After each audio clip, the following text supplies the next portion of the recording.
Luck actually finds a kill onto Nats. Victory here for Excellerate. Maybe a little bit of breath. That is going to be enough to back off Cloud9. Yeah, Nat's death, I would say Excellerate did defend really well because of that defense and one kill on Nats. It kind of gives them more of a breather room and knowing that, okay, guys, we have not lost it. We can, still defend, keep going, try and maybe, pick off someone from the enemy side and just maybe come back from it. But maybe a little bit hard as we do see the gold lead is actually getting a bit wider right now, around 10 to 11k. And Best Player just kind of going in on a 1v1 against the gold laner, and Kylix just dies on that launcher. Yeah, Kyle, I mean, he needs to kind of put a little bit more respect on junglers there, especially if they're fed. You're not going to be able to 1v1 and duke it out with a Nolan there. We're going to see the last high ground tower going down. Cloud9 closing its clutches around Excellerate now. The core is exposed. Minions out there. Black Dragon is out. I'm not sure if he's going to be able to survive. He's trying to swoop around. It is going to be taken down by Basic. 2 more players and go down. Baby Zen is out for the count. Kai on the back end looking to try to get a kill onto Best Player, who expertly able to kite him out and dodge it. And ladies and gentlemen, this is going to be a Cloud9 victory. Yeah, amazing teamwork from Cloud9 as they do secure the first game in just around 11 minutes or 12 minutes or so. I think great synergy overall, 11 minutes. So the scoreboard is 14-1 in Cloud9's favor, with Best Player getting that MVP on Nolan with the score of 5-0-5. Great work to Cloud9 on the first game. Yeah, a great game played by there, especially when it came to the rotations. This is something that I'm super excited for with Cloud9, especially in that early game. They immediately knew every little trick in the book that they needed to pull off here, whether it was early ganks onto reinforce, because Yuzong can be highly susceptible to ganks. They were in there, they get that kill right away, or whether it's kind of rotating down to the bottom lane, seeing that they don't have an opportunity there, so they're going to go ahead, hide in the purple bush, and then they end up catching Duck Luck rotating back to the mid lane. It's just overall a great map presence coming from Cloud9 that really kind of like sealed the deal for here, especially in 11-1 at 11 minutes, or no, 14-1 at 11 minutes is absolutely insane. Yeah, we do see, let's look at the damage taken charts. We do see that Colrell is doing his job as the roamer, tanking around 38,000 for the side of Cloud9, but on the side of Excellerate, we do see that Yuzong and Carmilla, taking up a lot of that damage taken, around 55,000 for each. It kind of just shows that, like, we look on the side of Cloud9, they're not really taking that much damage. It just really shows how dominant they were in that game. But on the tower push, we do see Basic with the highest tower damage, around 20,000, with Best Player right behind him. On the side of Excellerate, we do see not a lot of tower push. Just kind of shows that Cloud9 was more dominant in this game.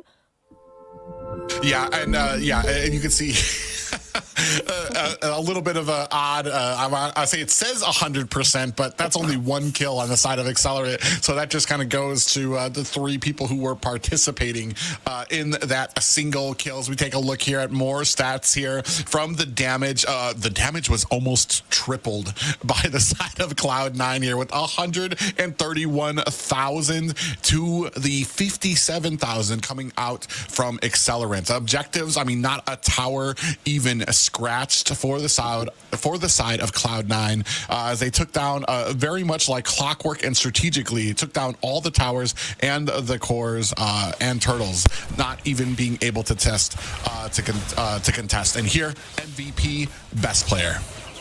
Yeah. For Best Player, on the side for Nolan, we do see that his kitty is 5-0-5. He did not take a single death that entire game. And for Best Player, he actually did really well on rotations with his team. On the Nolan, you have a lot of dashes. Kind of just comes in, swoops in with his dash, just basic attacks, and just runs out and just kills all of the people on the side of Excellerate. I feel like for Jungle, he was really ahead. Jungle gapping the side of Excellerate on that Bane. Baby Zen he couldn't really do much as he was getting invaded by the whole side of C9 in his jungle, and it kind of just gave best player, upper hand in the jungling and just allowing him to farm up and just like come in team fights and just do all of this damage. Yeah, and I want to say it was a great job by the team, especially in the early game, to allow best player to get a lot of these kills if they were available, especially when it came to that Yuzong kill right from the beginning, that first blood. You saw the entire team kind of back up to allow best player to scoop in there, go ahead, get the fracture, and be on his way. And you saw it down there at the bottom as well. One thing, though, I want to kind of bring up, too, for the side of Excellerate is, especially in that early game, we have to work on our decision making when it comes to our map presence. You saw the kill go over, they got the first blood, Yuzong goes down, and Bane sees the enemy see him going into their jungle. At that point, you should have been like, let me go ahead and turn around. Jig is up, boys. I'm sorry. It was just a mistake. But he continues on in there, gets surrounded by 4 members, and they give up a second kill within like 30 seconds. So it's just little things like that. Like I said, every single mistake you make, it's going to be punished by Cloud9. So you need to kind of make those decisions a little better. Yeah, there are a lot of times in that game where Cloud9, they were sneakily camping some of the bushes around their jungle side and like the river side, and Excellerate not really knowing, kind of walking towards those bushes and just getting a jump scare, a surprise on the side of C9 where they just get one shotted down and they just die off, and C9 kind of just runs off with an extra kill, looking all happy with all of that extra gold that they just got. So you are right, Excellerate should be looking more into having more map awareness around the map. But let's get into this draft right now. We do have Excellerate banning Fanny as their first ban. We do know that best player is a very good Fanny player, so one of the bans is targeted towards him. Yeah, I mean, this is you thought that some of the last matches with a Nolan on it were bad, but he is. These are some of the heroes that are his bread and butter: the Fanny, the Ling, the Hayabusa, things like that. That he really made a name for himself here in North America. So I definitely kind of keep those off there. I'm not even sure what type of adjustments we do when it comes to the banning, because I don't really feel like the banning was the problem. Maybe I would have made a couple of different decisions when it came to the composition I was looking for. Carmilla has been a little rough pickings here in North America. I think she's like a 0% for the 2 or 3 times that she's been picked up. And I just feel like she has uses. There are just better alternatives that you can kind of put out there. I think you even pointed out Edith was available as well. I probably even might have taken a Lolita over what we had. It just, it depends on where the hero pool comes in and what your team can synergize well with. Yeah, Carmilla currently is not really in the meta, and I would say that she is really good if paired with good combo heroes. So when she ults, like maybe some heroes that are able to just like kind of deal damage, so the damage just goes through all the people in the ult. But currently right now in the meta, we don't really see her, so there are a lot of better alternatives on the tanking. But we do see on the side of C9, I think they did miss their first ban, so we don't have a ban on their side, but we do see Excellerate banning off the Hayabusa, and we do see that chip ban going through for the side of C9. So very basic bans. Again, Excellerate is kind of banning out best player's hero pool, but we do know that there's not enough slots to actually ban out all the assassins that best player could play, as he did just pull out that Nolan. Correct me if I'm wrong. Did we see a Phoveus ban in the last game? No, I don't think there's a Phoveus, actually. So not really sure now. We actually saw it slide through, which is very interesting to me because I consider him probably one of the premier. Yeah, there was no Phoveus ban because I was expecting him to get picked up by the side of Cloud9, but Nats ended up picking up the R lot. So really interesting there. There are some choices that you can still go with. Oh, we do see that Zeusin being picked off by Excellerate as well. I'm not sure if Cloud9 missed a ban or if we're just not seeing the ban that they went with here. So we're just going to see what kind of this develops out with some of their picks. Yeah, no, I do think Cloud9 may have missed one of their bans, so kind of just freeing up an extra hero on the on this team for maybe Excellerate, and we do actually see that Phoveus getting banned out this game. So it was kind of weird that maybe it kind of went through last game, but you know, now they see it open. They're like, okay, let's just ban it because Excellerate does have that first pick. But we do have a lot of heroes up currently. We do have a lot of junglers like the Hayabusa and the Ling. Oh, okay, we do see a Ruby first pick, which is actually Ruby has been getting banned out a lot in these games, and we know that Ruby is very versatile on different positions. So she's able to go on the gold lane position, the EXP position, and the roaming position. So getting first picked here is great for the side of Excellerate, so that C9 doesn't really know what Excellerate's actually gonna pick out for that Ruby. Yeah, so it seems that they actually did not, or they missed a ban there. So that isn't a graphical error, and it's not a ban that we're not seeing. They just missed a ban there. Maybe it's a part of their test to see how good they are, if they even need all of the bans on their side there. We do see the pickup from the Julian and the Hylos being picked up by Cloud9. We've already seen how well Julian can kind of get around the map, especially when he has a little bit of help. We saw from Maple Leafs. That little bit of help with the Jawhead to kind of help him. He's going to be able to kind of get to those side lanes very quickly, get those ganks in as well. Hylos here, still a good, flexible pickup. You don't know if it's going to be going to Cold World or if it's going to be going to Nats. I do dare say it's probably going to Cold World, because I almost feel like Nats would be wasted with a Hylos with how mechanically inclined he is. Yeah, so really interesting. We do see best player picking up that Julian, one of his also strong suited assassins. But we do see on the side of Excellerate, they do pick up that Carmilla for the second time, testing waters again, as well as the Badong. Am I seeing things correct? Am I seeing things clearly? Like a Badong on the XP pick? That indeed is a Badong coming on the side of Excellerate. Maybe looking more to kind of go with comfort picks that they want on their side, rather than trying to stick to the meta, which isn't a terrible plan when it comes to it. I mean, dare I say, like with the M3, the legendary M3 matchup with BTK there, a lot of their picks weren't in the meta. It was picks that kind of that a lot of people thought wouldn't work, but it's that they played it so well that it actually worked for them. So I mean, it's not exactly a terrible idea. However, I mean, it's usually to the point that the meta is the meta for a reason, and there is a reason certain heroes don't get picked as often. And I want to say, sticking with this Carmilla pickup, which kind of didn't really play a huge factor in the last game. There just are better options out there. You have Tigreal out there. You have a Matilda isn't even banned out right now, and she has been shown to be super strong.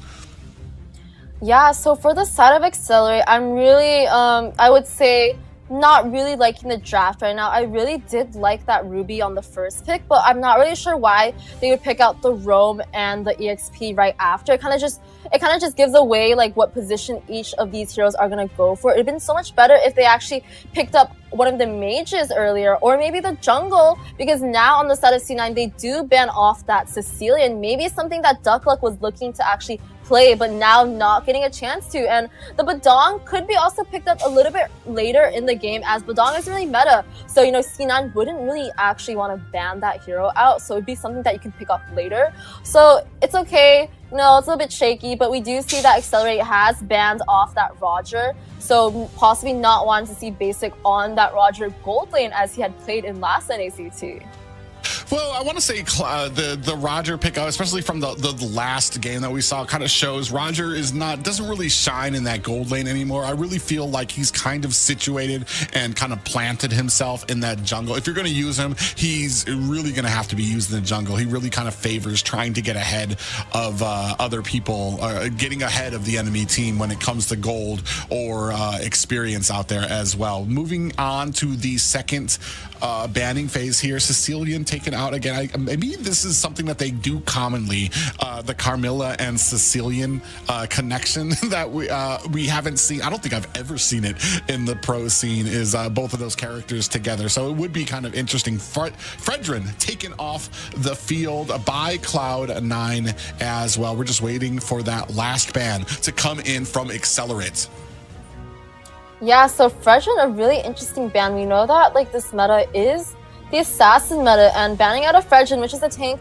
Not really meta. He did get a few nerfs, not really used. We don't even see Moba Zane using that hero. But on the side of Accelerate, we do see them banning out Basic and his hero pool. So Moss got banned, but we do see a Bruno getting picked out. I think this is the first game of a Bruno. So this is Bruno's debut with Basic on that Bruno. Yeah, this is definitely the first pick for the Bruno. Oh, and a pick that is near and dear to your heart, that little Nana pick up there for Duck Luck. And I have to agree with the point you brought up before, is that we had the kind of the flexibility with the Ruby pickup, but then we went ahead and basically showed all our cards with the next pick, and we know where everything is going right now. We know that Ruby's probably going to be in that marksman lane, Carmella is going to be taking up the roam position, and Badang is going to be in that XP. Bruno is going to be very interesting pickup here for the side of Cloud9. We haven't seen him too often, but when you have that front line, when you have enough CC out there and you're allowing Bruno to be able to kind of get those stacks up, get that crit damage up, he can absolutely be a menace. Oh, but with that last pickup there, Baby Zen going to pick up possibly one of the better junglers that is not an assassin in this current meta with that alpha pickup. Yeah, is this Moba Zane's contester on the alpha? We haven't really seen alpha picks, and this is the first alpha we've seen that isn't really Moba Zane. But on the side of C9, we do see Cold World picking up that Raphaelia. And I would say that she's like a Matilda, really good with rotations on the mid. She's able to, use her second skill, heal, speed up her teammates, going through the jungle, a little bit squishier compared to that Carmilla, but she has an amazing CC kit on her ultimate. So it's also the first debut of seeing Raph in the NACT for this season. Yeah, Raphael is going to be a huge help when it comes to kind of keeping the team topped up with that health that she provides, and especially with the mobility where she gives a nice little speed up. So this is going to be an all engagement team. Like all of this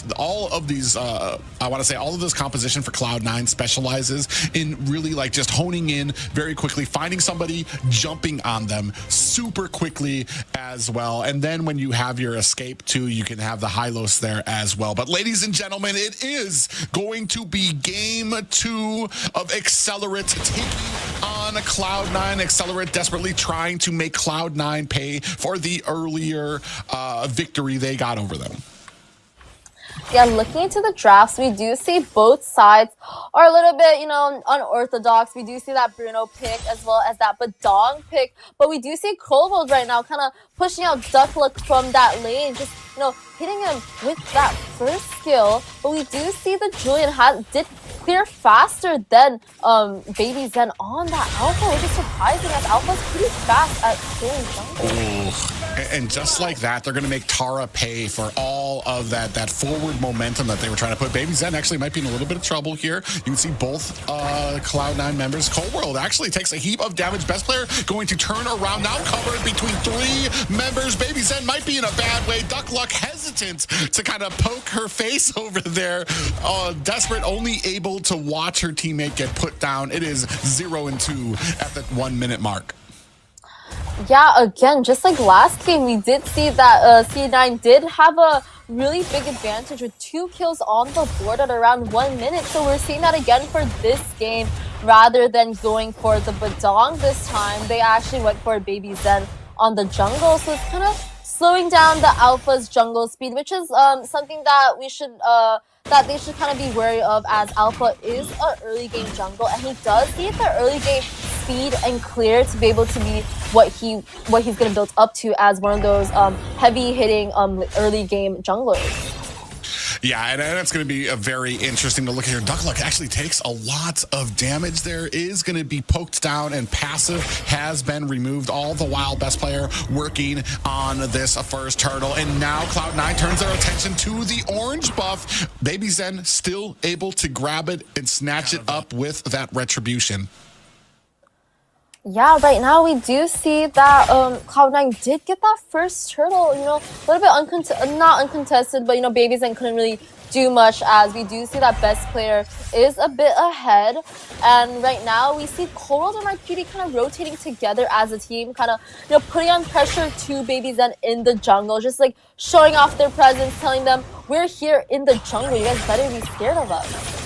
Oh, yeah, and they're just doing such a great job. Look at how they're kind of isolating Excellerate from they're kind of containing them within their own jungle, too. They want to try to move to certain bushes. There's already a Cloud9 member there to go ahead and spray some damage and dash away. Here come 3 members here. Kai might have overthought this. Gets brought down by Best Player. That's 2-0 for Best Player right now. A 3-kill lead for the side of Cloud9. Yeah, Best Player is just having like the time of his life playing these 2 games. He's getting snowballed really early on the jungle and just like rotating around with the mid laners, which really allows him to actually, be at where he is at his level, at his gold, and he's just like rotating around. So I think great job to Cloud9 right now for their early game. We just, as one of the top teams, we know that their early game would be really strong. Best Player again taking down Duckluck on that mid lane. Yeah, it's just one of those things you need to really worry about, especially when you get tapped down really low at about half health, man. It's about time to return back to base, especially with the burst potential that you have coming out from Cloud9. The combination of that with the CC means that if one person catches you, it's basically game over for you. You see the rest of the team, ooh, a little bit of immobilize onto Tara, who looking to get caught again. And here comes the glorious pathway from Nats on the side lane. He came from bottom lane to find that flank. What impressive map presence coming on from Cloud9. Yeah, we do see Nats coming all the way from bot side, and like the reinforce on Excellerate side barely just coming in just right after that fight. It kind of just shows that this EXP difference between a veteran player like Nats and one of the newer players like Reinforce. It just shows that like rotation gap that we have seen in the EXP lane. Yeah, and I'm kind of wondering about the lineup here. What the thinking process was to have a Bedang taking on a Hylos.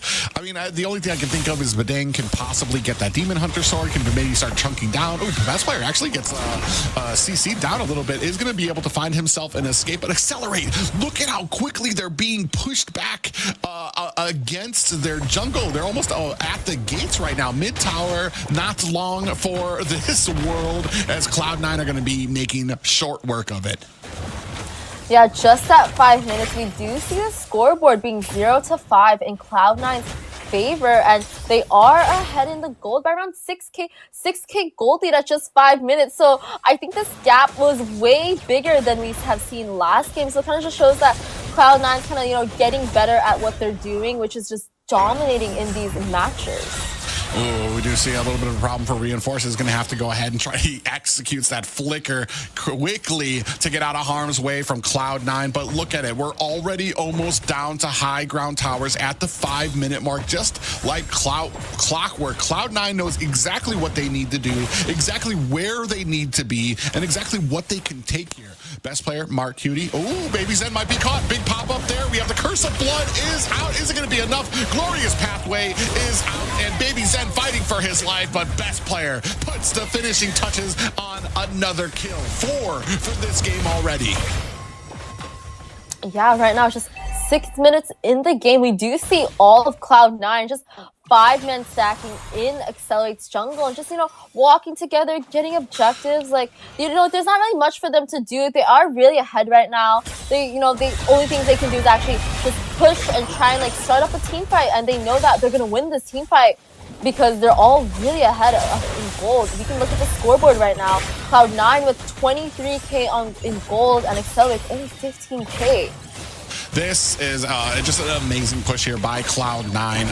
The map of presence they have right now, they're only at high grounds right now with 7 minutes on the board right now, and still minions starting to come in. I think the only mistake that I've even seen that Excellerate isn't even able to capitalize on is that they haven't kind of seeped up all of the lanes. As you can see them kind of jumbled up at the top, so they don't have like a complete map pressure to really spread out Excellerate. Accelerate. Ooh, as I say that, Nats comes in with a glorious pathway, looking for an opportunity, and this is going to push back Accelerate, allow Cloud9 to put some damage onto this tower. Actually, they do find a kill onto Kai, unpunished. Cold World actually gets a little bit low, but they do escape to safety. Yeah, so as we can see, you know, it's 7 minutes right now, and C9 is actually right under Accelerate's base. Marquini dashing in with no fear, just dashing right out.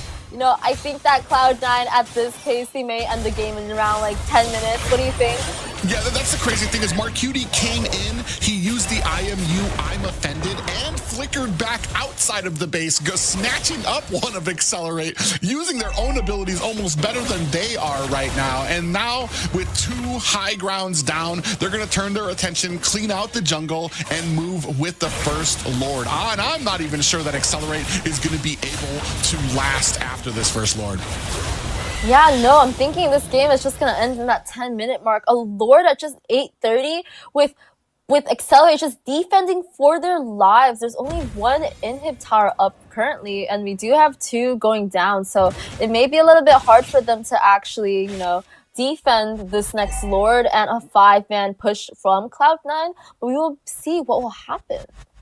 Yeah, and right now you can see, especially even when it comes with the levels, best player sitting at level 13, Baby Zen at level 10 right now. And he's the highest of his team. You've got level 8 and 9 out there. There is literally no fights, especially a team fight, that Accelerate is going to be winning here. Kai actually gets caught up there, popped up, glorious pathway out. Nats splitting up the teammate as the Lord comes crashing in. Here comes the fight from Accelerate. They're looking to take somebody down. Look, and Tara finds a kill. They're turning this around on the Cloud9. Maybe a little too confident coming from Cloud9, but now they're going to have to deal with that Lord. And finally, putting themselves on the board right now with 3 kills, Accelerate. Yeah, you know, I was really thinking that Cloud9 would just end that game right there before the 10-minute mark, but they did get a little bit too cocky, as you said, and we do see that half of their team did die. Maybe a shock towards Excellerate and Cloud9, both in different, I guess, views. Excellerate happy that they're still in the second game, you know, they're not out yet, while Cloud9's kind of just thinking like, what happens, guys? Like, I thought we were supposed to end the game, but, you know, there's always another chance for both teams in the next team fight to come. Well, yeah, and that's just one of those little confidence things. And maybe once you start doing too well on their Cloud9, maybe got a little bit cocky, started not following what they were supposed to, thought that they could end it there instead of kind of respecting a lot of the clear that the side that Accelerate has. I mean, you have a Molina Blitz out there, and Baby Zen is going to be able to clear out very quickly. So they still have a lot of defending ability. Speaking of which, Nat's going to go in under the tower. The rest of the team unable to kind of take down this minion. You just take down the minion. Don't let it keep spraying the damage onto your tower. Now the rest of C9 going to come in here, try to put out the damage. Curse of Blood is good. They are fighting one. Mark Cutie go down to Duck Luck, and they are trying to turn things around. Nats chasing Reinforce, who gets caught up. Best player finds the kill there, leading them to a 8-4 lead right now for Cloud9. Yeah, you know, even though Cloud9 did kind of like have a little hiccup earlier with that team fight, they are still back on the board. They're pushing in on Excellerate in the mid side, possibly trying to have a game end here with 2 waves stacked, but Excellerate is trying to defend with their lives. Yeah, and right now I do want to say that maybe it's Cloud. I think Cloud9 just don't respect the the Molina Blitz damage that comes out. I mean, right from the get-go, it's one of the biggest issues I have with Nana is like the amount of damage that she can put out into one position. Sure, after that she's kind of useless, but but once you put out that damage, it's just an immense amount, and they're able to kind of still find some kills against Cloud9 while they're defending, and it's used as a pretty decent clear tool. Yeah, right now we do see the Lord crashing down the mid side at just 12 minutes. Possibly a real game ender for Cloud9. No more funny business for them, you know. And Accelerate, you know, kind of defending with their lives. No inhibs right now. The waves are crashing in.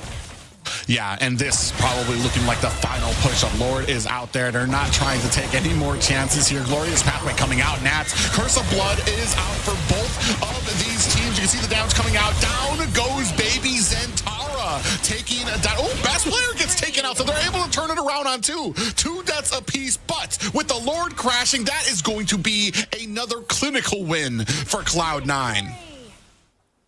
Yeah, we can look at the cams right now. Nats is super excited to actually pull off that victory. I did see him at the end actually tower pushing on that horse with the Lord, but we do see the we do see on the side of victory for Cloud9, 10-6 in Cloud9's favor, with best player again getting that MVP with a KDA of 5-2-5.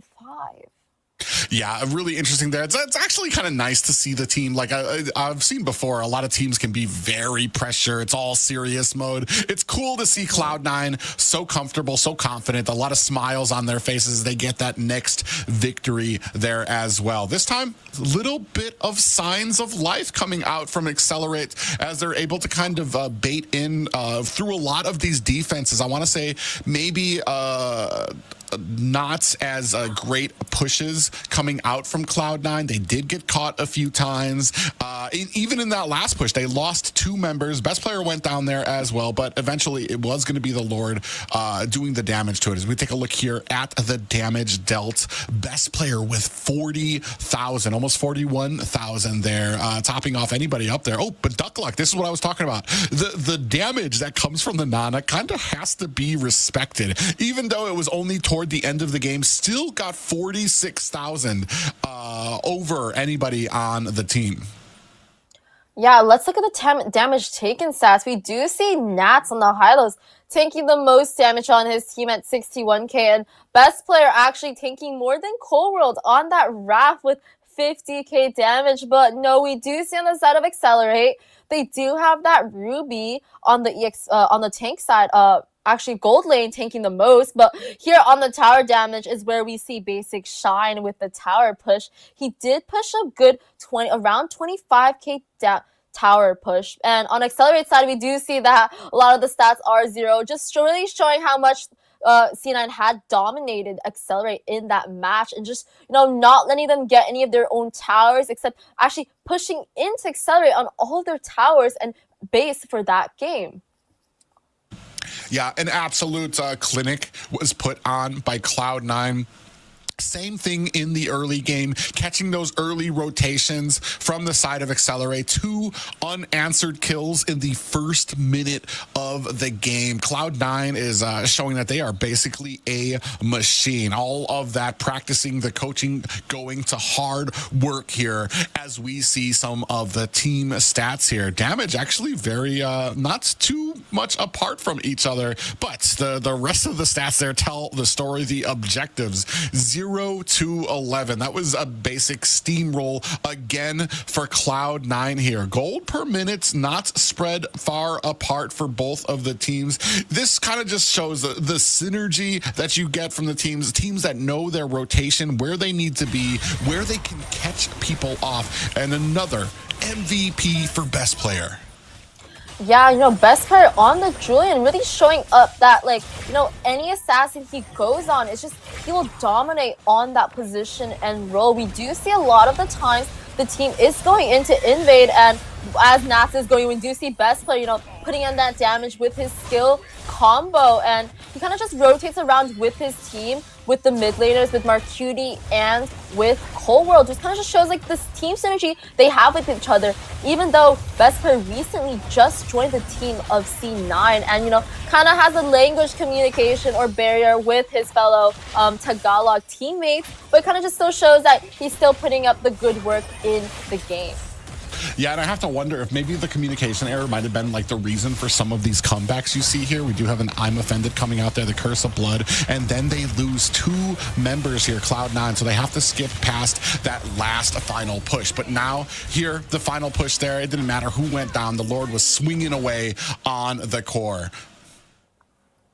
Yeah, so a great game towards the side of Cloud9, even though they did have a little hiccup with the first Lord pushing in, not really being able to actually end the game as they wanted to before the 10-minute mark. But, in the next 2 minutes, they're able to snatch up the next Lord and just go straight into Accelerate's tower and base. Yeah, it's going to be very interesting. I wonder what we can do here if we are Excellerate to try to come back. I mean, I want to say it's not completely unexpected. Most people came in here as fans of Cloud9, knowing that Cloud9 was gonna be putting the boots to whoever their opponent was. It just happened to be that it is Accelerate.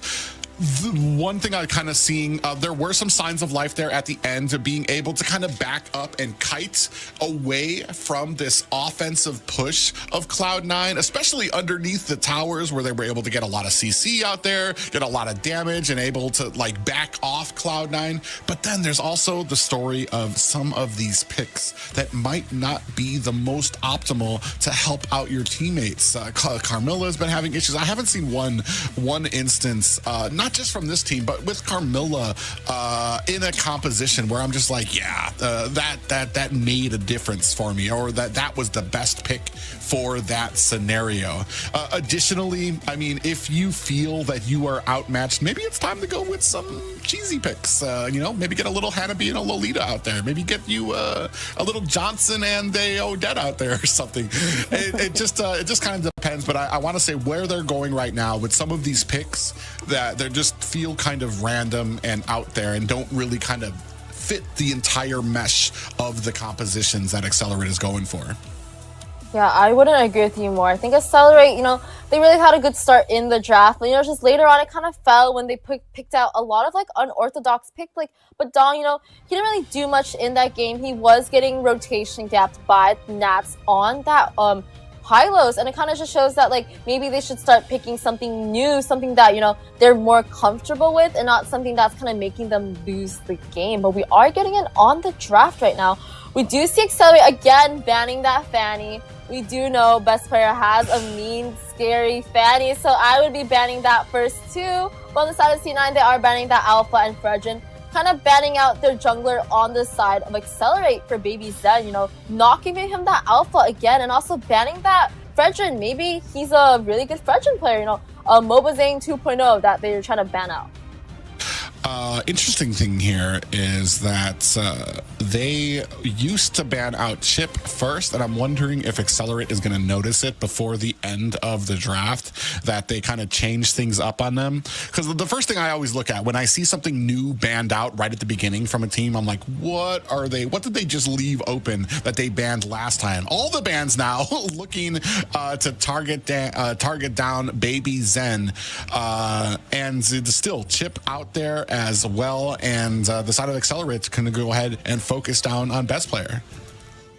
Yeah, we are seeing all the bans on the side of C9 are targeting the jungle on the side of Excellerate, so I'm wondering if Excellerate will also target the jungle on the side of C9, possibly banning another assassin, just come back with the, why did you ban all 3 of our assassins? What are we gonna do now? So I think the draft right now currently is a little bit I would say a little bit iffy. There are a lot of heroes that are open currently, like the Edith pick, the Ruby pick, a lot of our EXP laners, like Hylos, there could be another Hylos, but we do see the Chip getting banned out again on the side of Excellerate. Yeah, they noticed it in time, thankfully. I was about to say, if Cloud9 gets the Chip, it's you're gonna run wild on it. So best player, maybe a little bit of a turn here from basic. I mean, you're not gonna have the split pushing potential here, so you're gonna have something that really relies on that Alice, really relies on getting to the back line. Excuse me, during team fights. It relies on trying to get to the back line, get those squishies, and burst them down. Interesting first pick. Like I said, Cloud9 really doesn't like to kind of veil their picks. They pretty much in your face right now with, all right, this is going in the gold lane, guys. There's no mixing up. It's not going to be in the roam. It's not going to be in the XP lane or anything like that. They're just kind of in your face, letting you know what it's going to be. I dare you to try to counter us.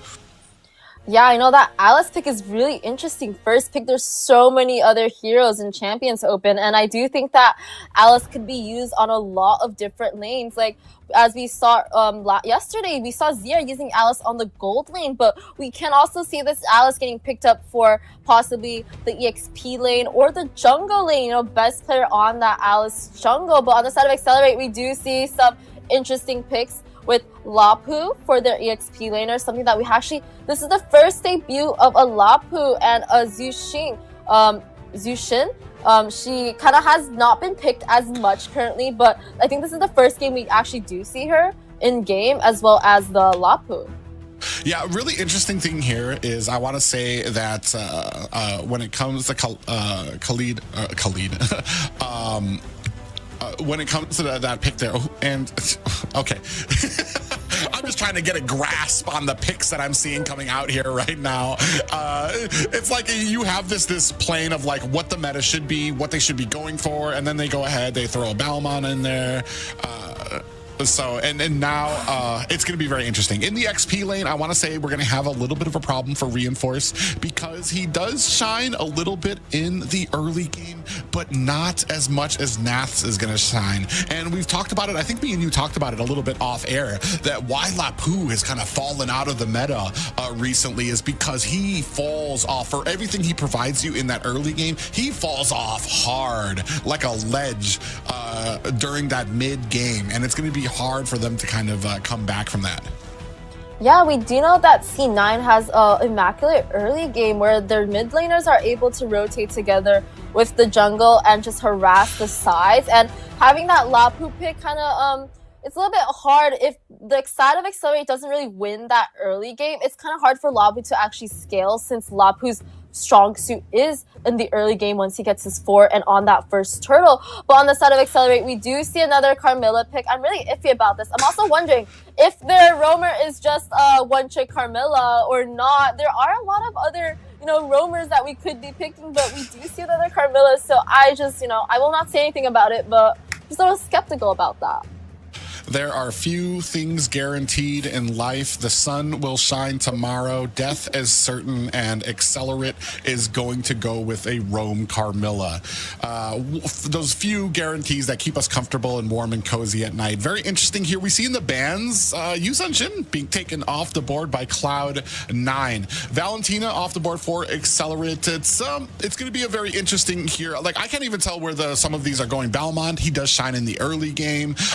There were some not recent reworks, but there was a rework to his kit that kind of eliminated one of the only holes that he has in his kit, where if you popped him up, it would stop him from spinning, which is like the main source of damage that he does. But now he continues spinning even with a pop-up, so he has an immense amount of damage. And then when it comes to these objectives,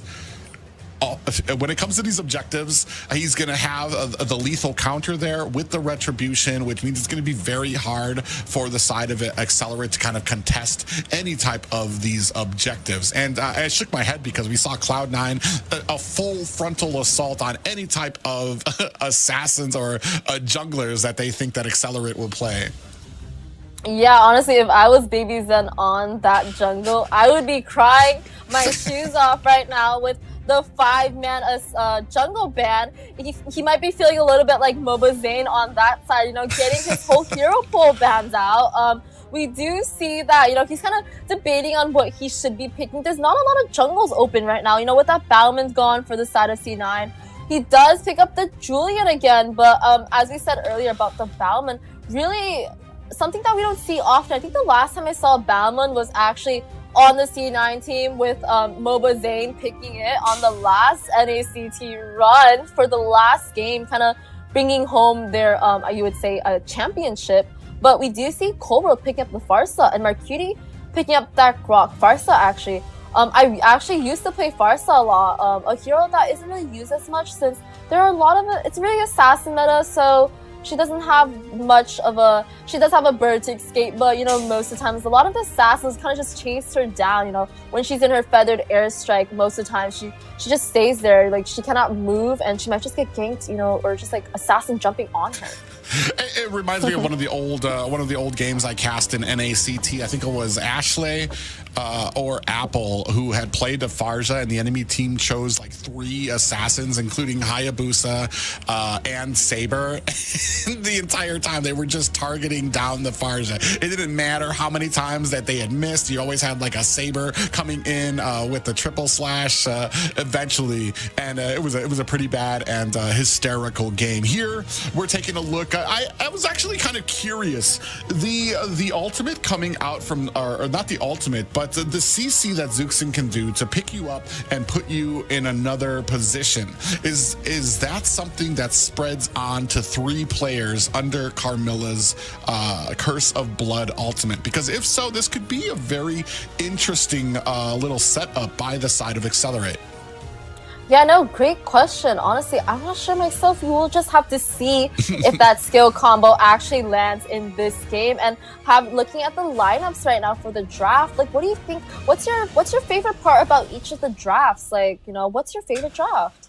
Well, right now I do like the damage that comes out. It's been a while since I have seen the Farja and Belmont, 2 characters that I used to love to play. The burst damage that comes out from the Farja right from the level 4. She even can do it from level 3. Wings by Wings means you're going to have a lot of early ganks. That's a big thing you need to watch out for. Grok has some amazing clear. You pair that with a Farja with the Wings by Wings means you have to watch out for those side lanes immediately getting ganked from the side of Cloud9.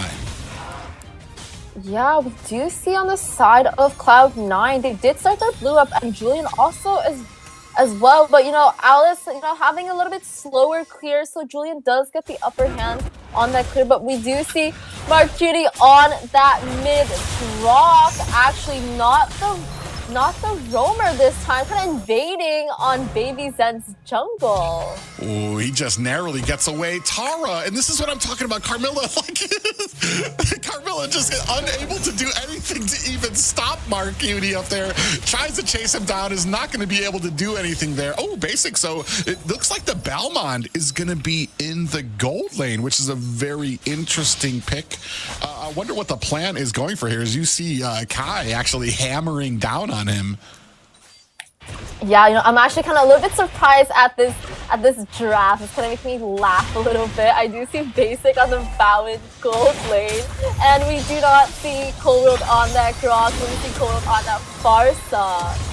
Ooh, they are chasing down Basic. Even had some flickers go out there. Mark Cutie on the side here trying to make them punish for it, but they have 4 members out. Here come the reinforcements. Coldwell finds a kill onto Duckluck, and Mark Cutie goes down as well. Finally, signs of life coming out from Excellerate. Coldwell finds himself a kill as well. And another one onto Tara. That is 2 down for the side of Excellerate. A 3-2 game in favor of Cloud9.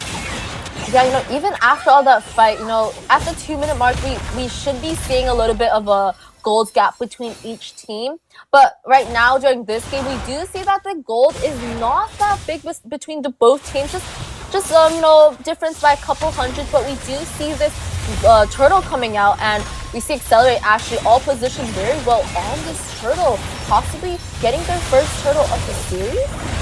Yeah, Tara taking a lot of damage coming out from this Khalid, and then the Feather Airstrike comes down. Coldworld finds himself that kill, and now reinforcing Baby Zen, looking for the hills, trying to run away. Baby Zen going to be able to get out of there. Best player tries to go into the backline. Best player on the Alice. I'm not sure why I just noticed that, but he finds a kill on to reinforce, adding to their pockets at 5 kills to 2. Yeah, even with this, you know, draft coming from Cloud9, they are still dominating and doing what they do best. But we do see Mark Cutie getting caught down by Tara. And it's kind of interesting seeing Cold on that mid lane. He is on Farsa, and he's 401. He's doing a great job on that mid. May I say, maybe doing a little bit better than Mark Cutie on the mid lane.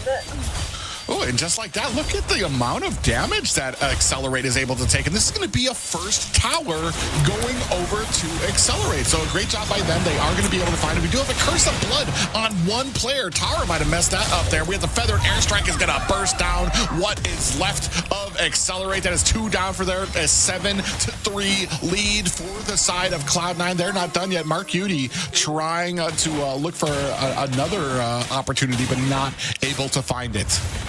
Honestly, I just feel like this game is just a bloodbath. Like, it's just Cloud9 kind of just, switching up roles, picking up some troll pitch, just like playing around with Excellerate, and it kind of just shows that the gap between Excellerate and Cloud9 in this series is kind of big. Like we saw earlier, Maple Leaf was trying to kind of like have a troll pick, They were trying to pick up the Sun, but that kind of ended off with them losing their match. But even with Cloud9 picking up these heroes like an Alice Jungle and Balman Gold Lane, they are still dominating and doing what they do best, being one of the top NA teams that we know today. Yeah, and I mean, it just comes down to they could probably play anything, and just the rotations and synergy with their team are going to be able to kind of carry them through here. Reinforce maybe on the wrong side is going to go ahead, try to use that ultimate to get himself away. Tara taking a lot of damage. This is the problem with the Carmilla pick. Reinforce might be in trouble as Nats comes in, putting on the damage, and here comes a big 3-man stun for the side of Cloud9, and the only one left is Baby Zen. Just kidding, he's gonna get taken down as well. Tara says she doesn't want to be lonely without her team, so she's gonna try to join them in there. Oh, nope, just kidding. She's going to actually be able to find herself an escape, but they are able to zone him out while they get that mid lane tower. Yeah, this is going to be the second Maniac of the season, going to the side of Basic on that battle lane, kind of just spinning in and stealing the kills from Nats. Really great engage on that Khalid. So, Balance just slipping in and just smashing everyone down with his hammer. So I think great engage, but C9 does have to back off as best player just got caught under the tower. Yeah, and right now, I mean, there are some answers back from Excellerate, but little by little, I want to say Cloud9 beginning to encroach on Excelerate's there. Oh, we're going to be able to see that 4-man stun there again, and that incomplete wipe coming out from the side of Cloud9. Just a great engagement there, and an opportunity that Nath saw. Tar in trouble, trying to look for an escape by the tower, is going to get lifted with that wild charge. Kai, on the other hand, has that go away out there, but best player doesn't care. That Blood Ode is going to be more than enough to take him down. Duck Luck, ooh, trying to put on some of that CC. Not exactly. In comes Basic, trying to put on the damage, now getting put into tower range, but look at Cloud9 juggling the aggro of that tower. Basic goes down 13-7 right now in favor of Cloud9. Yeah, we do see Cloud9 just decimating the side of Excellerate. Even with this gold lead not being that too far, I do think that this game, they may be a little bit more focused on the kills, not really the objectives and gold. And as we see what they usually do, just, going around the map, playing jungles and waves. This is more of a bloodbath game where they really want blood. They want to kill Excellerate. They want to kind of have fun and just go around in all these team fights and skirmishes. Ooh, Tara into the back line, getting choked down by Nats, who's going to go ahead and use this opportunity to heal himself up. Turtle is out for Cloud9, but it doesn't really look like there's too much focus on it. It looks like they're seeing red. They have blood in the water.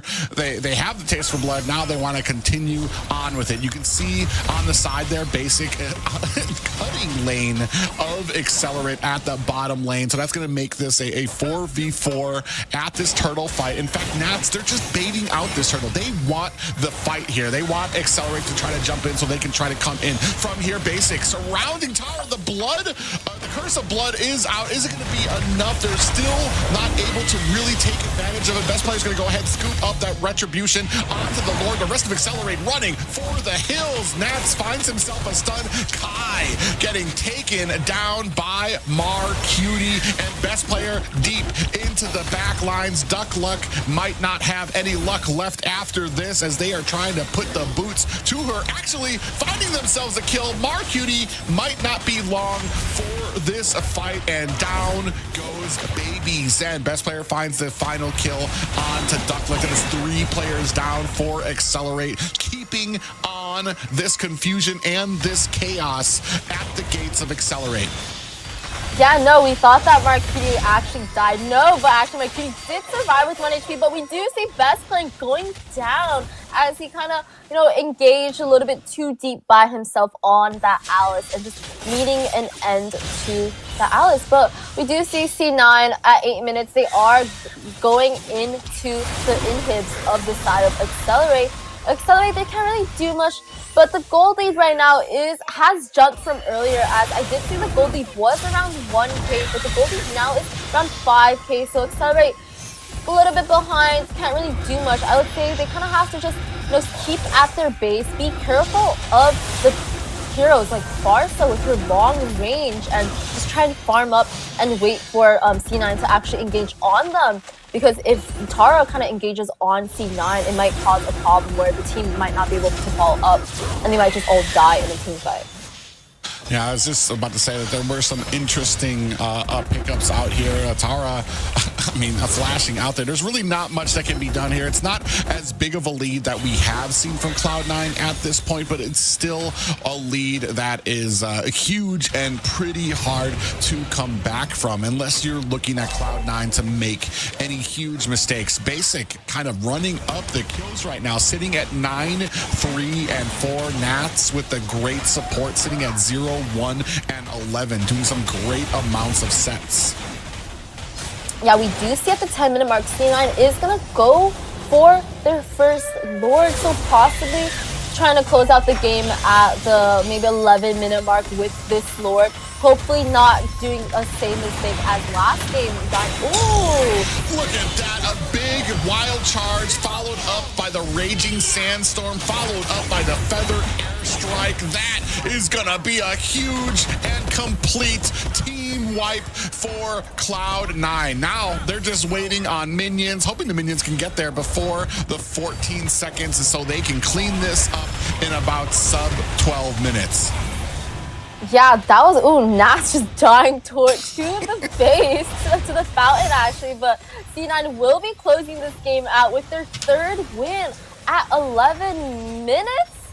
Actually, hold up guys, we do not see another end. We see the tower is at 1 HP and everyone did die on the side of Cloud9. Kind of a little hiccup for their side. Yeah, I want to say Cloud9 facing their biggest opponent in this series yet. The damage that came out from the core pretty much laid out 4 of them. And now Excellerate looking to try to even the odds here. They're still sitting at about an 8K gold deficit right now. Still haven't been able to get too much except for 1 tower on their side. Yeah, we just see Coldwell just decimating Duckluck right there, bush camping on the mid side. I think this is a good chance for Cloud9 to actually come back and just end the game as they should have done earlier. Yeah, Mark Cutie might be caught here. You see Baby Zen and Reinforce trying to do a little bit of damage. Oh, big wild charge catches 2 of them with a stun. Even with the Curse of Blood out there, not able to save their teammates. We have the Feather Airstrike now raining down damage, trying to zero or zone out the rest of Excellerate. Kai finds a kill onto best player. Down goes Nats. Coldworld might be next on the list on this. Farsa, Tara, and Duckluck looking to maybe follow. They decide against it, and now we're going to try to clear out their core. Yeah, again, we do see that Excellerate did actually come back from that team fight. They're able to pick up some kills from Cloud9, not really letting them end. I do think Cloud9 was a little bit cocky in kind of being in Excelerate's base for too long, and just like basically half the team died. So the game is going on for a little bit more longer than they would have wanted to. They could have probably ended around the 10-minute mark, but we are gonna get into 13 minutes in the game. The gold lead is kind of not, the gold gap isn't too big, only around 4K for Excellerate and Cloud9, but Cloud9 does have the vision and jungle advantage in this game. Ooh, you can see the flank coming in here from best player onto the side. Feather airstrike, and they will try to make short work of Kai. Cold World picking up the kill there as well. Basic finds one on to reinforce. Here comes some more. Duckluck finds a kill onto best player and Nats, and now it looks like Mark Cutie might be in a little bit of trouble. Basic still spinning to win at the bottom there. Baby Zen uses the Winter Crown. Is it going to be enough? Cold World issues out a stun for good measure, and Duckluck on the side trying their best. Here comes Tara looking for an opportunity, but Carp, oh my god, gets smashed down. That's a chunk of her health and only 10% left. Juking and diving here, trying to get away from Cold World and a Basic. He's going to be able to live another day while the team cleans up their core minions. Yeah, that was one of the more better ults I've seen from Tara. An amazing ult. I think the combo actually did work. We were talking earlier about if you know Zushin actually, you know, popped one of the heroes up, will everyone get like popped up? And I think that was actually where it happened, and the amount of damage that went towards that, which kind of basically got Cloud9 all really low and killed 2 of their players. But you know, even with that fight, they are still a little bit behind, not really in that Lord pit, still kind of waiting. So we kind of have to get another good ult out of Tara for, you know, a really good team fight to happen. Yeah, Tara's going to go ahead and eat a ton of damage coming out from Nats, who is now waiting in the bush. I want to say Cloud9 kind of baiting out this Lord. Tara gets caught there with a wild charge. Is that going to be enough? Nats onto the back line. Tara very low, is going to need to disengage. Still has that immortality out there. And there goes Basic through the mid line. And you know Accelerate is going to have to answer this. Baby Zen misses with a pop-up there. But you have Cold World and Basic kind of waiting there, trying to lure Accelerate into a fight that they might, or they most likely will not win. Yeah, we do see C9 on the Lord currently. You know, Accelerate, they are together, kind of bunched up on the red buff, not really going for it as they know, but we do see a concealed pop-up play coming up. Yeah, they must have heard it there because they decided to run for the hills, but they weren't fast enough. 2 down already. Duckluck is taken down. Reinforce might be next on the list. Tries to use that flicker. It's not going to be enough. Immortality has been procced. Down goes a best player. So they're able to turn it around just a little bit here right now. Nat's going to go ahead and heal up. They are waiting for the rest of these minions to come crashing on into the core. Only 3 members left to try and defend this. Tara goes in. Looking, do they have the blood? Oh, they don't.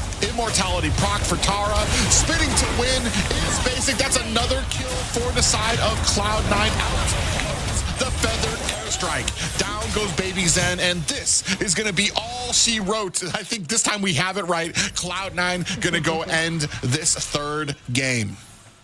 Yeah, I'm loving the Nats face cam. He's really happy about winning one of his 3rd game in this series, and congrats to Cloud9 for their 3rd game. They are on a roll with a KDA elite score board of 31-18. That's a big amount of kills for a tournament game, and with Cold World getting that MVP for this game with a KDA of 80-18. You know, Cold World did not die once that game, but I think that overall with the game, even though it was 16 minutes, C9 had the synergy with their team fights. Nats, Marcuti, Cold World, and Basically they're all comboing with each other, just smashing down on Accelerate and getting their 3rd win of the series. Yeah, right now, I mean, I want to say this was just Cloud9 having a little bit of fun with their pickups here. I think almost everybody kind of switched out the roles that they had out there. Look at the damage coming out from Cold World. No wonder you got the MVP there. 103,000 damage dealt.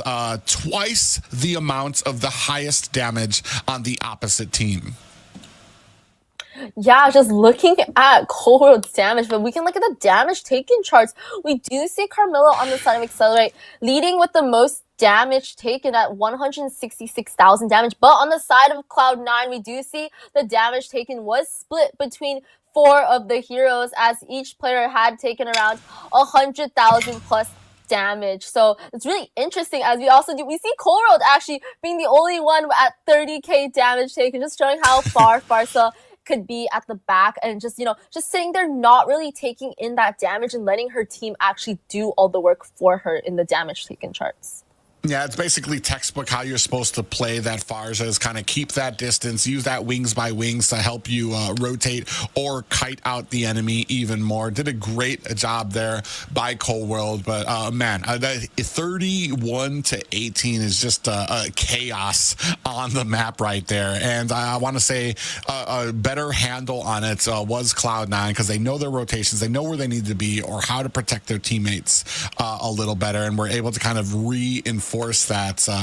Though I do want to point this out, maybe a little bit of a problem I've noticed from Cloud9 is they take a pretty heavy amount of the deaths that you see from Cloud9 come when they're trying to push on the core. So maybe some issues or some things they might want to tighten up on when it comes to those like final Lord pushes. Yeah, I wouldn't agree with you more. We did see on this third game, as well as I think the second game, Cloud9, they had some moments where they weren't able to actually close out on the game. We did have a game-ending screen, but they didn't really end, and it kind of just like confused all of us. But we do have MVP for this game going towards Cold World on the Farsa with 8-0 and 18 on the KDA board. As the roamer of the team, he did pick up the Farsa for the third match, so he kind of went on Marquitti's role. He really did an amazing job, staying in the back line, just hitting down those feather airstrikes onto Excellerate as this team kind of set for him.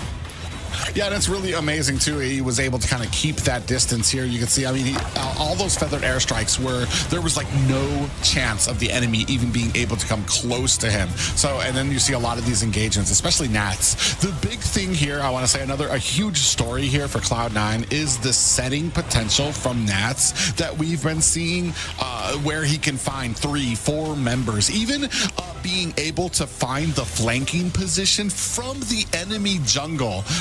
To find a flank onto Excellerate, it's just amazing the different angles that he can come from and still be successful.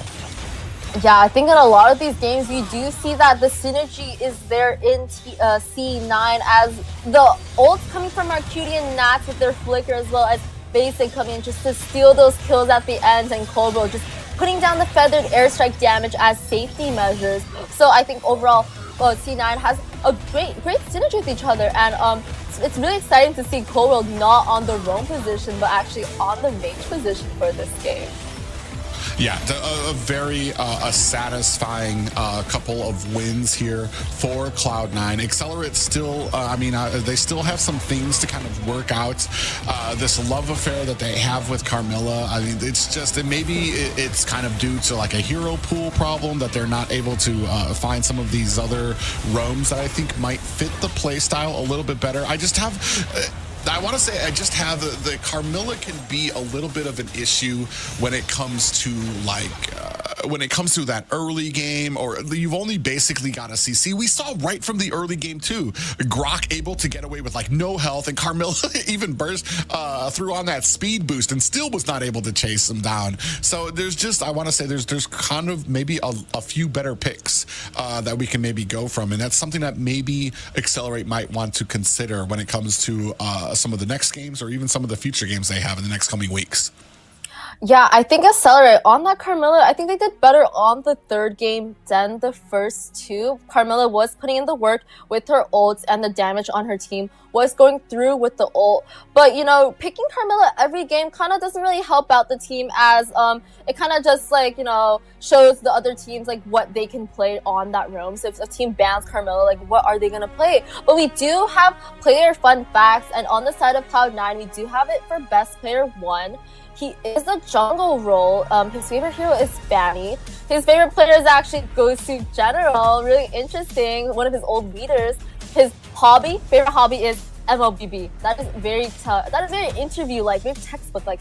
Hometown, too personal, so he's not really going to share where he's from, but he does play on an iPhone 14 Pro. Yeah, really interesting out there. I remember being able to play against him a long time ago when he was a Gosu best player and he joined up in the ranks of trying to get into NACT. Accelerates a little couple of inside information on Baby Zen. Favorite role is the jungle. Favorite hero is Ling. Favorite player is Mobazane, another Mobazane fan out there. Hobby is cooking. Hometown is, let me try. Give me a moment. Mid Sayap, North Cotabato.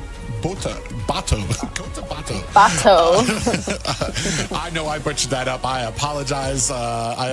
For that. But the device is an iPhone 15 Pro Max.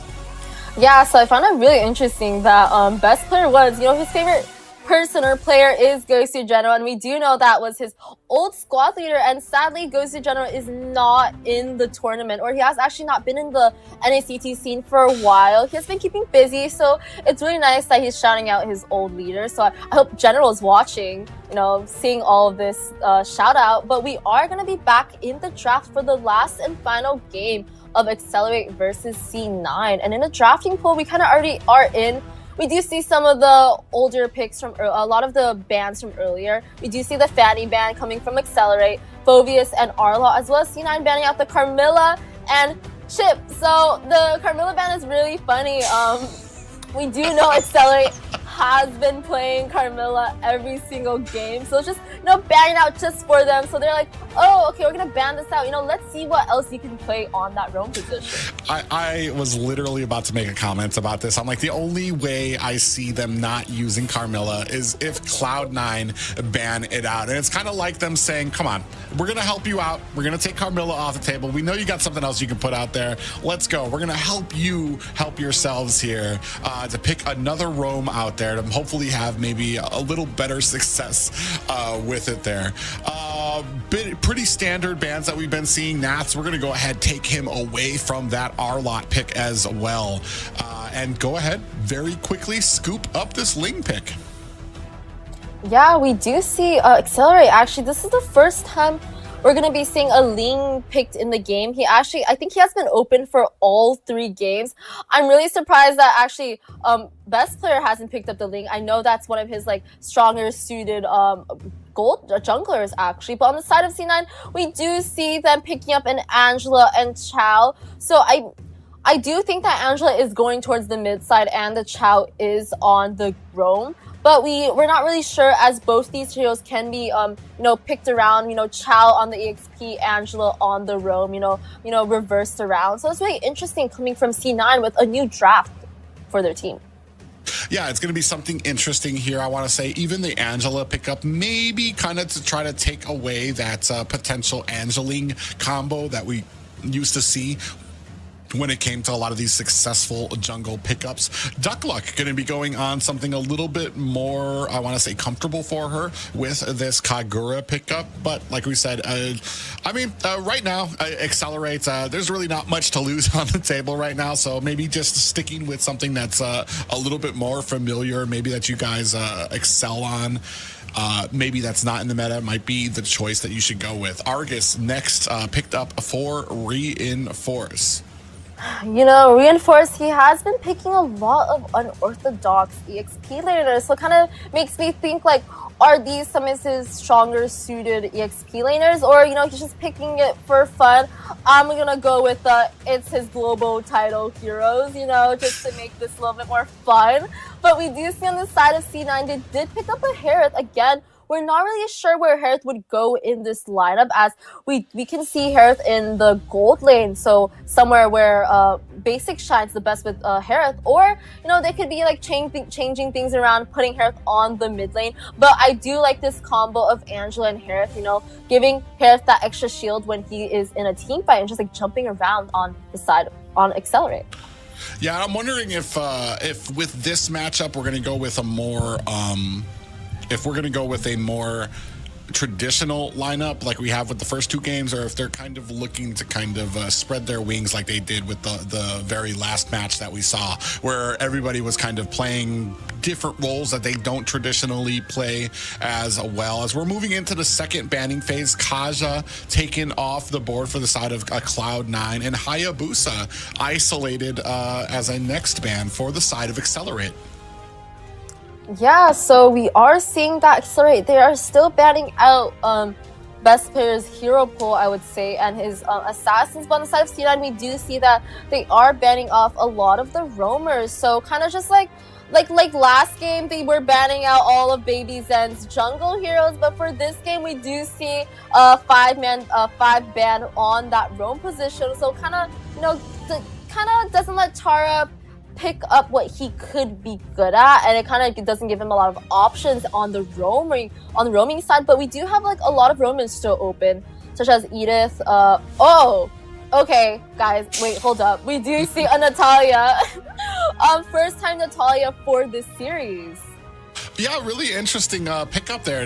It's not, I'm not going to lie, when I see it in ranked games, I'm like, ugh, I pray for my teammates who just aren't used to picking against the Natalia. It might work up well, especially against the marksman and some of the squishier picks we have here. The only problem is how fast is the Angela going to be with this Hearts Guard? Because as soon as you see like the Natalia trying to go in there for a poke, you're going to have a Hearts Guard just right and ready. Yusun Shin pick up here by best player is super interesting for me because I haven't seen that in a very long time. Well, at least not validly. I mean, we saw I want to say Mobazane play it on the MSC platform there. He actually did very well with it because, well, I mean, it's Mobazane. Yusun Shin is basically his bread and butter. But here, ladies and gentlemen, it looks like we're going back true to form to most, well, actually, I take that back because I'm seeing basic here on the Angelas. So what kind of draft are you liking here, Sayori? Yeah, honestly, I'm gonna be real with you guys. I do like Cloud9's draft a little bit more than Accelerate's. Accelerate's draft is a little bit unorthodox. A lot of picks we don't really see, like the Argus and the Natalia and the Esme. It's gonna be really fun seeing Basic on that Angela. He is not playing Harith as we have all assumed that he was gonna play, but it's actually gonna be Mercury on that Harith on the mid lane.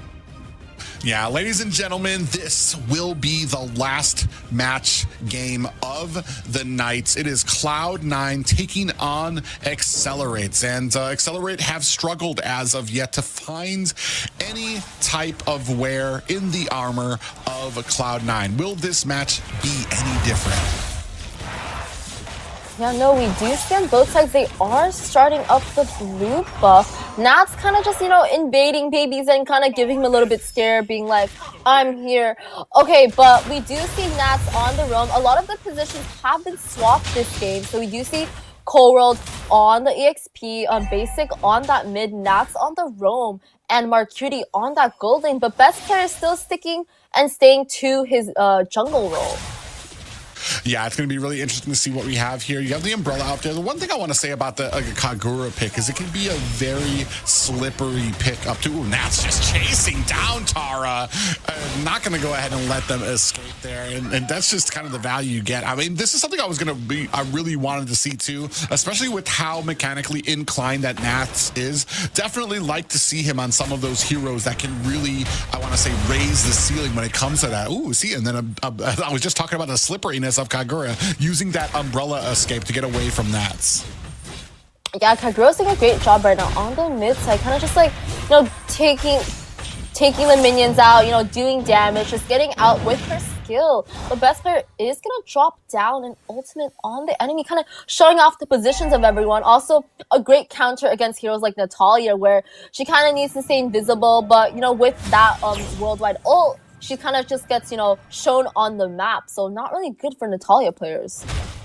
Yeah, and right now, actually going to try to go in there, try to put some damage onto Nats. It might be a mistake as he uses that Jeet Kune Do to kind of get himself out of harm's way. Here is best player working on the tortoise, the turtle, uncontested by the side of Excellerate. In fact, here comes a little bit of a conceal from Natalia, gets caught with a way of the dragon and almost bursted down. They're actually still trying to chase her down. Reinforce coming for some reinforcements, but not able to provide much from the side of Excellerate.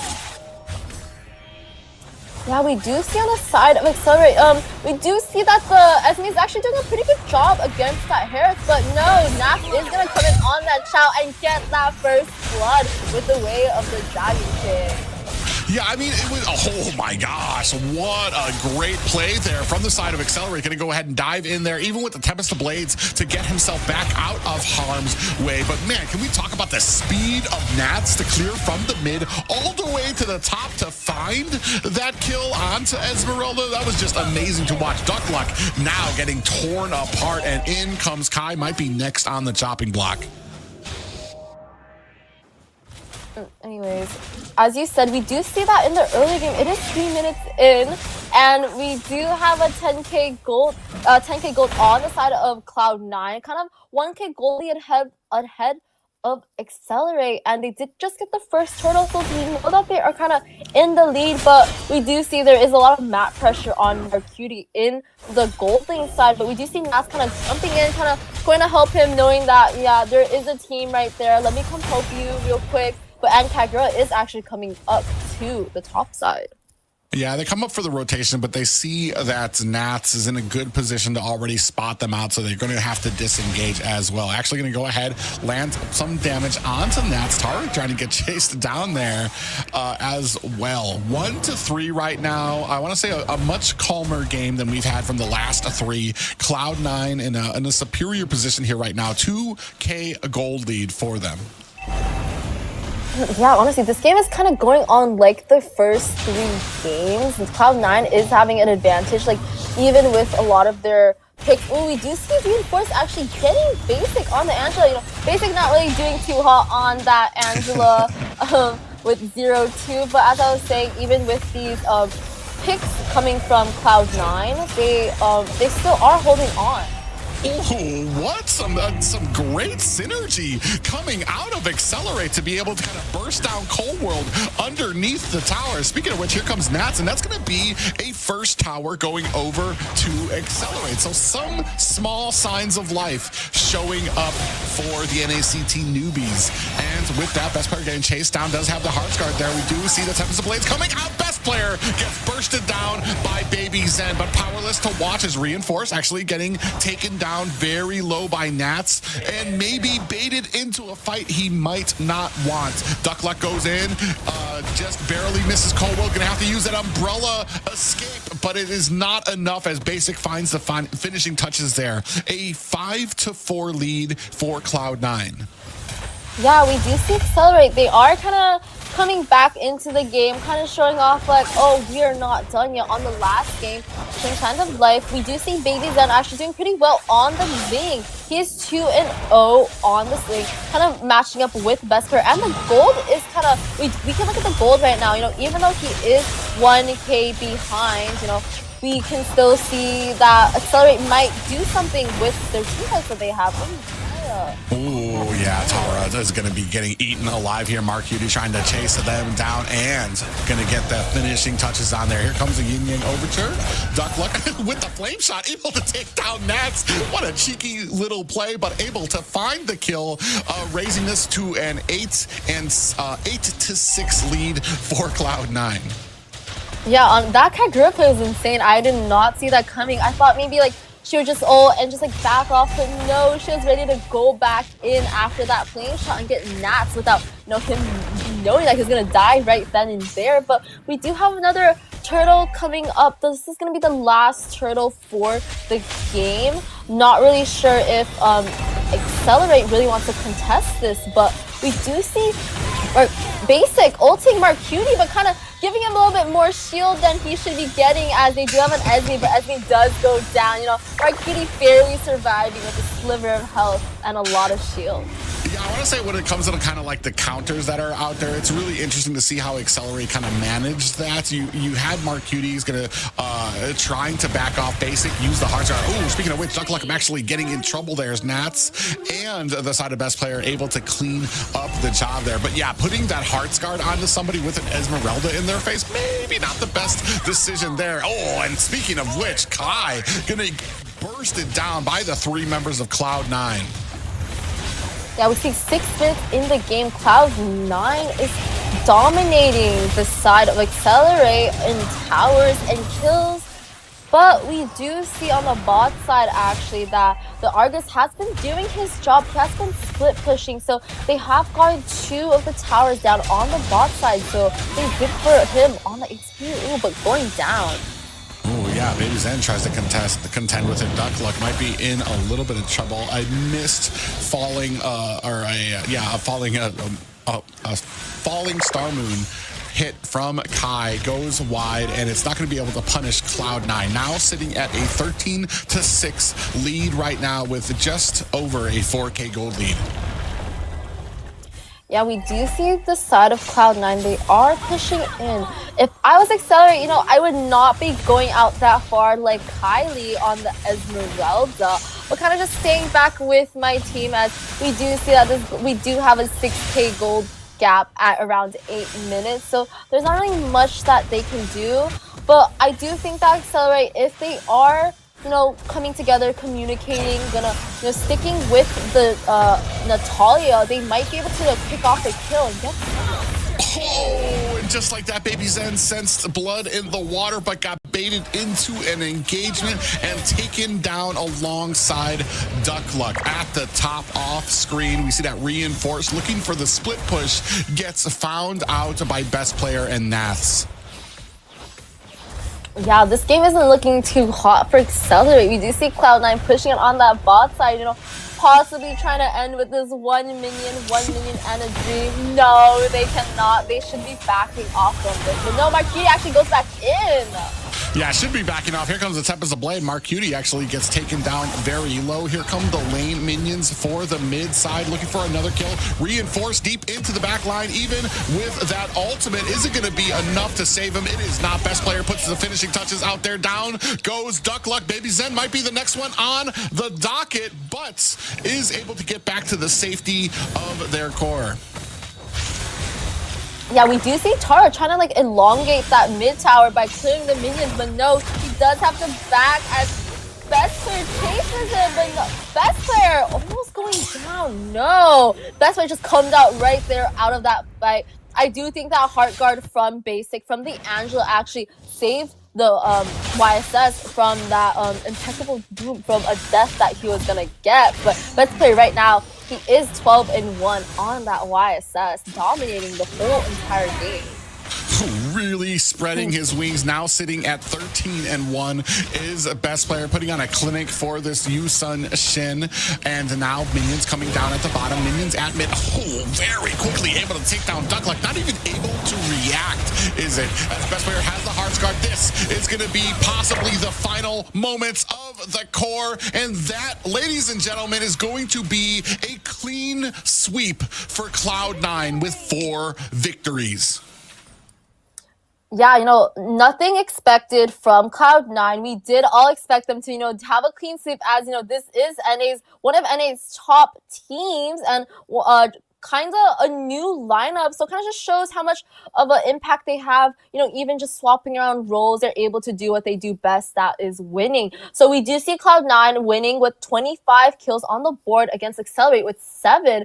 And best player, yet again, does take that MVP from his team with a KDA of 15-1-3. Yeah, a great series here for Cloud9. Whether they were taking it seriously or having a little bit of fun with the last 2 games, especially those first 2 games, were pretty decisive for them. You can take a look here at some of the stats there. I want to say Baby Zen actually went off a little bit on that Ling, able to find himself a few kills, but in the end, the machine that is Cloud9 able to kind of thrash their way, have their way with Accelerates here on this game. Yeah, as you can see, we can look at the damage taken charts. We do see Excellerate. They are taking a lot of damage, but it's because C9 is packing a punch to them. Tower damage does go to Marcuti with the highest at 22k on the push. Nothing expected from this gold laner, this mage gold laner, and we do have team fight participation right now. Best player holding the highest team fight participation, as he did get that MVP and he did get those 12 kills. He is holding it at 72% in the game. So yeah, let's look at some other stats. Yeah, here right now we're taking a look at some of the damage. Cloud9 with a very superior 173,000 damage to match up with the 100,000 coming out from Excellerate. Objectives here, I want to say a little bit more coming out from Excellerate. They were able to actually get 4 here matched up to the 7 from Cloud9. Gold matchup is about 1,000 per minute more for the side of Cloud9, and it's not a surprise. Best player, MVP of that last game with a very firm and decisive 15-1-3. Yeah, best player on that YSS. You know, we don't see YSS being played a lot as, you know, as this like marksman jungle. He does need time to actually farm up and get his items to actually start doing damage, as compared to a lot of the assassins in this meta who are like really good early game starters, really fast at clearing. But you know, best player, you know, doing what he does best at his role on jungle. He's able to do this on YSS, you know, go around the map farming, you know, coming in, swiping kills, and just doing something that, you know, most YSS players in tournaments, we don't see them doing. And just great rotation overall, as well as his ultimates that he brings down to give vision to his team. Yeah, and you can see here from some of the replays here that from them, the big wave of the Dragons coming out there to go ahead and close down the last and final game for Cloud9. But what a series here. What a series indeed. I will tell you, I was kind of surprised, especially in the third game. We saw Excellerate being able to bring back some type of fight, really, you know, holding their own. And we did see bits of that in that fourth game. So it did feel like overall Excellerate, you know, was picking up what Cloud9 was putting down. Even though they did go out 0-4, I felt like the fight was there. And I was very happy to see that, especially Duck Luck.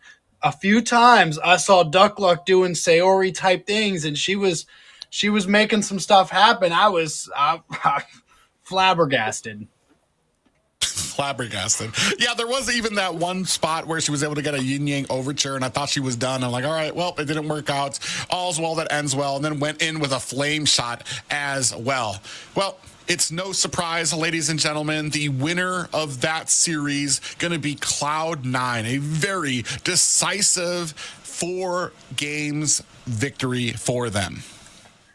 Yeah, I think all of us did knew, as the caster predictions did predict Cloud9 would be the winners of this series against Excellerate. You know, as one of the veteran teams, we do see that they have the skills and their potentials. It's all there, but you know, Excellerate, you know, coming in as a new team, maybe has to, you know, look back at the games, you know, rewatch, see what they did wrong, look back at the gameplay and see what could we fix, what could we do better, and what could be some, you know, team comps that we can have that will make us shine more against some of the other teams. But you know, good round to them, good play to them for going against C9, one of the top teams in the first day of the series. Hold the phone. I'm picking it up. I look, who's calling? It's Mobile Legends. They got an interview. Nats, how you doing? I'm feeling great. Hello, guys. How you feeling, man? That was some big wins. I saw you cheesing it up, smiling from ear to ear after some of those wins. I know you're feeling good. I got to know, man, you're kind of new to a lot of people in North America, so we got some questions. The people want to get to know you a little bit. You ready? Yeah, I'm ready. Perfect. So we want to know, what made your family want to move to the United States? Was it Mobile Legends? Not really. It's because of my stepdad. My stepdad was a US citizen. So he got my mom and me and my brother, so we moved out in here in US. That's why. I know some of us thought maybe that you felt like some of the Mobile Legends players out there weren't competitive enough, so we thought you were coming to North America to really get that challenge. Uh, so, what do you think about the Mobile Legends North American server so far? It's quite interesting because there's so many good players here. Like the recently team, the Mayfall, they're so good. Then the server, especially the server, is kind of every team on that server has a good player. So yeah. You're funny, man. So I want to know, what's the biggest difference between North American and Filipino players, do you think, or at least competitively within their own region so far? The difference between NA and Philippines was in Philippines there's so many competitive people. Like there's so many. Here in NA, it's like 50% like that. And Pinoy mentality, you know what I'm saying? Like they have a ambition to grow and grow and grow to become stronger one day. And then I don't see it much. I don't see it that much, but I think they will go with it. Like as the day passes, they can. Yeah, I get what you're saying completely. Yeah, I think that there's a lot less competitive players within the North American scene, but I do feel like the people who are competitive in North America are very competitive, and I think they do a very good job. But so far, I want to know, what do you think about BTK so far? What are your thoughts coming up on them? They were good. Their lineup. Mobazane. Can you hear me? Yeah. I want to hear more. I want to hear the details. My comments about BTK, their lineup was good. Mobazane, Fried Chicken, they're all mechanically. They have mechanically individual. They're so good. Like they're all NA player. Like they all fight people like that, and they have experience in the international scene, like Bomazine. So last time we fought against them, then I have a little bit challenged of them because they're like, they're so strong, especially in early game to mid game. So I was kind of shocked because if I compare it, they're like a average team in Philippines. So yeah, they're strong. Okay, well, with that said, before you start riots in people's hometowns, I'm gonna let you go. Thank you so much for coming out, and thank you for talking to me. Congratulations. Thank you. Oh man, I loved that. I love that little ending. And he was like, yeah, in the Philippines, average team. Ooh, there it is. There it is.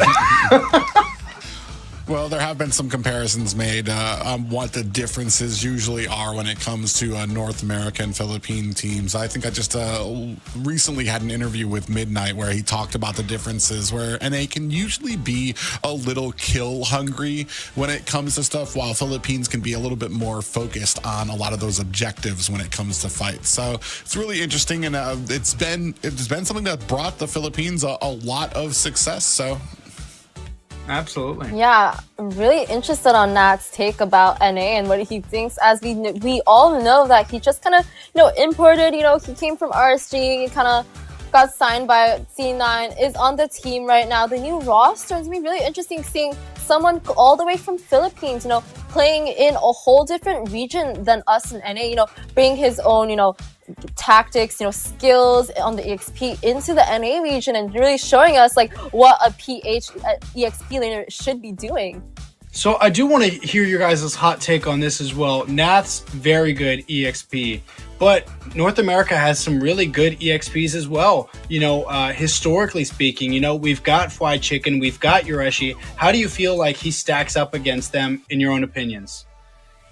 Well, right now, I mean, to avoid some of that backlash, Nats right now, what I've seen from him was kind of incredible here, even in just the small games we've had with the 4. His positioning, his ability to find these great angles to come in from. There was one point that he was able to go through the enemy's jungle, find a flank onto them across the tower length as well. So across that mid lane. So it's just he has an incredible reach when it comes to those. He's got some great mechanical ability. His hero pool is good out there.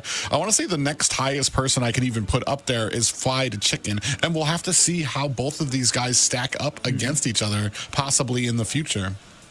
Well said. Yeah, I haven't really seen a lot of NACT's gameplay, personally. I'm sorry, guys, but I do not watch a lot of C games, so I'm really not sure, how he really works around other players. But I think in NA, he will have a good matchup against a lot of our, well-known EXP leaders like Chicken, Yureshi.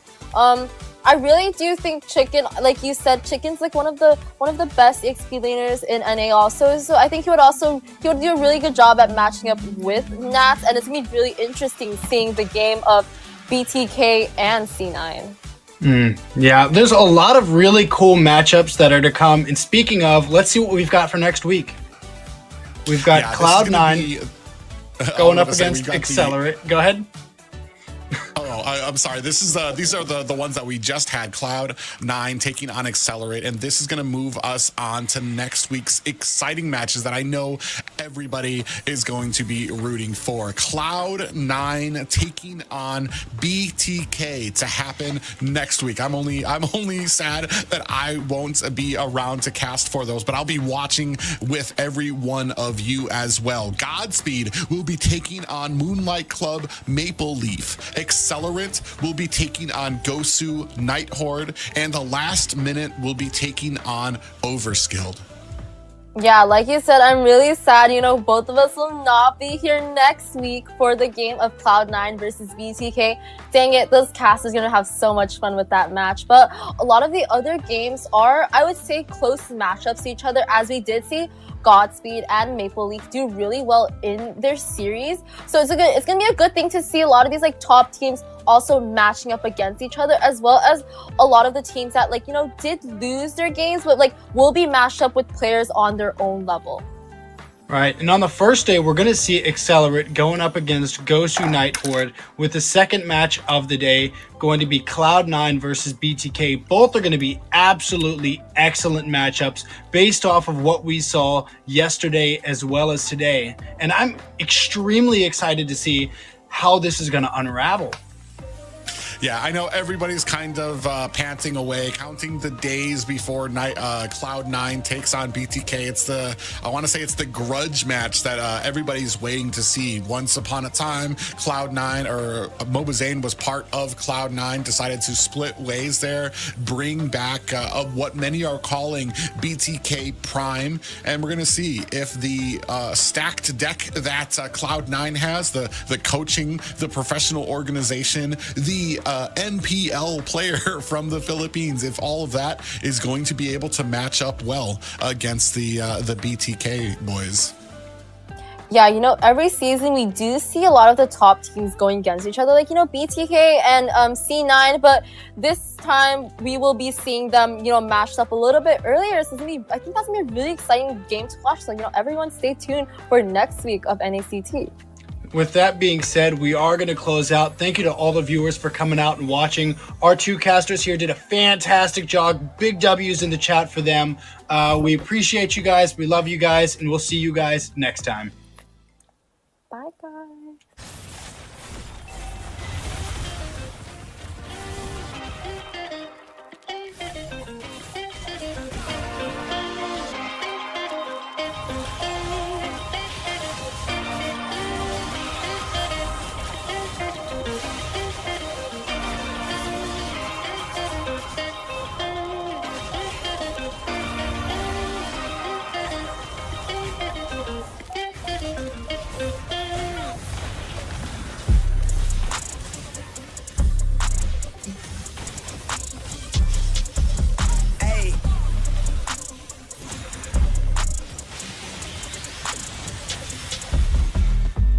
Been on their ass, bitch, I'm on the rail. I wrap it, I bag it, I pack it for sale. Got feeling on speed out, I hit me to chill. I give it a thrill, I put it on film. Niggas beside get applaud, that ain't real. Come to my section and flex, we can tell. I gotta show it, she dipping them nails. I'm flipping my L's, I know they can tell. I did it too major, they hit me for favors. Been him since the cable was cut in the cradle. What's up, only right that I do it. Colossal until I'm a boss, so they want me to fail. Look, we prevail. Tell them to point out who said it, they run it. Bitch, I'm on your tail. Know that they talking, they telling them tales. Just know how to tell, that shit for the sale.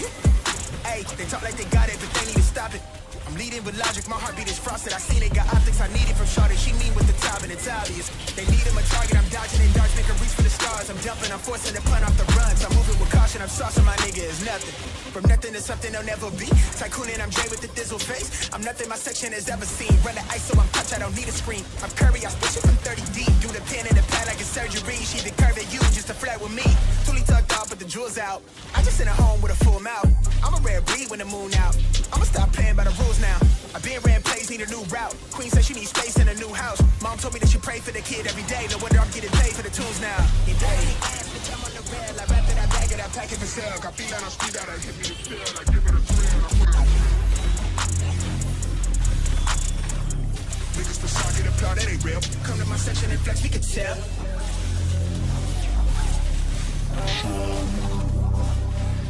Niggas really on show.